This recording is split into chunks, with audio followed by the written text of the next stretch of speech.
صلیبیوں کا کردار. صلیبی جنگیں عیسائیت کی تاریخ میں مقدس جنگیں کہلاتی ہیں جو دین عیسوی اور صلیب کی مقدس حفاظت کے لیے لڑی گئی تھیں. اسی لیے وہ ان جنگوں کو ہولی وار کہتے تھے. لیکن اگر اس مہم میں شریک ہونے والوں کی طرز فکر، ان کے طور اطوار، اپنوں اور غیروں کے ساتھ ان کے سلوک کا مطالعہ کیا جائے تو معلوم ہوتا ہے کہ ہر قسم کی انسانی شرافت سے محروم تھے. بد اخلاقی میں اس حد تک بڑھے ہوئے تھے کہ وہ قسطنطنیہ اور یروشلم کو لوگ بھول گئے، بلکہ جس راہ سے وہ گزرتے وہاں تباہی و ویرانی اور بربادی کے نشان چھوڑ جاتے. پھر وہی کردار انہوں نے ادا کیا صلیبیوں نے جو ہر دفعہ وہ کرتے تھے. تو انہیں ہر جنگ میں جب بھی انہیں فتح ہوئی وہ وحشت و بربریت پھیلاتے تھے. ان صلیبیوں نے اپنی ہوس رانی اور وحشت و بربریت کا شکار اپنے ہم مذاہب کو بھی بنایا. چنانچہ یورپ کے جس راستے سے گزرے وہاں کی بستیوں کو اجاڑ دیا، کھیتوں کو برباد کر دیا، جو سامنے آیا اسے قتل کر دیا. ان کی سفاکیوں سے معصوم بچے بھی محفوظ نہ رہے. ان کا یہی طرز عمل تھا جس کی بنا پر عیسائیوں کو خود اپنی جان اور عزت کی حفاظت کے لیے ان کے خلاف اٹھ کھڑا ہونا پڑا. چنانچہ والٹر کی رہنمائی میں جب پہلا امبو فلسطین روانہ ہوا اور تباہی و ہلاکت مچاتا ہوا بلغاریہ پہنچا تو وہاں کے عیسائی شہریوں نے تنگ آ کر ان تمام صلیبیوں کو قتل کر دیا. ان کی بربریت اس حد تک بڑھ گئی تھی کہ وہ انسانی گوشت بھی بطور خوراک استعمال کرنے لگے تھے. ان کی یہی سفاکیاں اور تباہ کاریاں ان کی ہلاکت کا موجب بنی. یورپ کے مختلف ملکوں سے 13 لاکھ صلیبیوں نے پہلے صلیبی جنگ میں شرکت کے لیے کوچ کیا، لیکن جب بیت المقدس پہنچے تو ان کی تعداد 20,000 رہ گئی تھی. یہ پہلے بھی بیان کیا جا چکا ہے پچھلی قسط میں. یہی صلیبی جب بیت المقدس میں فاتح کی حیثیت سے داخل ہوئے اور مفتوحین کے ساتھ جو سلوک کیا اس کی روداد ریمائنڈ واجل پوئی کے قصیص کی زبانی سے سنیے. اس نے لکھا ہے، یعنی خود کرسچن ان کا رائٹر ہے. اس نے لکھا ہے کہ جس وقت ہمارے آدمی دیواروں اور برجوں پر قابض ہو گئے تو مسلمان تو اوپر سے دیکھا تو عجیب منظر تھا. لاشیں ہی لاشیں نظر آ رہی تھیں. یعنی کسی کا سر کٹا ہوا تھا، کسی کا پیر کٹا ہوا تھا، کسی ہاتھ کٹے ہوئے تھے. بیت المقدس کے راستوں اور ہر جگہ پر سروں اور ہاتھوں اور پاؤں کے انبار لگے ہوئے تھے اور لاشوں پر سے چلنا پڑتا تھا، مگر یہ بہت کم ہے اس کے مقابل جو کہ وقوع وزیر ہوا ہے. نا جو کچھ پیش آیا وہ کم بیان کیا جا رہا ہے.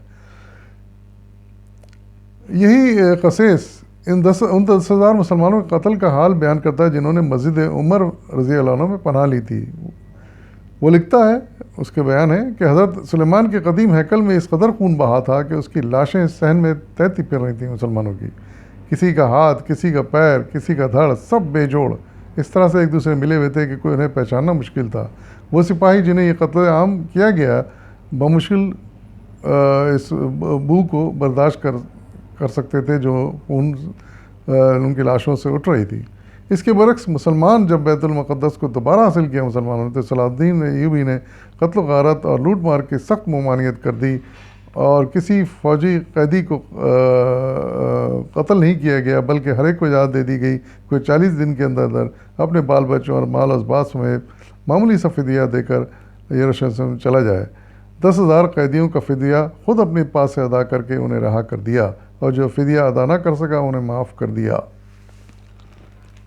تو یہ وہ تھے حالات جو صلیبی جنگوں میں پیش آئے. ہم نے دیکھا کہ مسیحی فوجوں کا کیا کردار رہا اور کس طرح ظلم و ستم کی، انہوں نے قتل و غارت گری کی. اس کے برخلاف جب بھی مسلمانوں نے فتح حاصل کی انہوں نے بڑا اچھا برتاؤ کیا، کوئی ظلم زیادتی نہیں کی، خواہ قتل و غارت گری نہیں کی اور بلکہ جتنے ہو سکتا تھا معاف کیا. یہی طریقہ حضرت عمر کا بھی رہا اور یہی طریقہ سلطان صلاح الدین ایوبی کا بھی رہا جب بھی انہوں نے فتح حاصل کی. تو اجازت دیے، باقی آئندہ انشاءاللہ فی امان اللہ.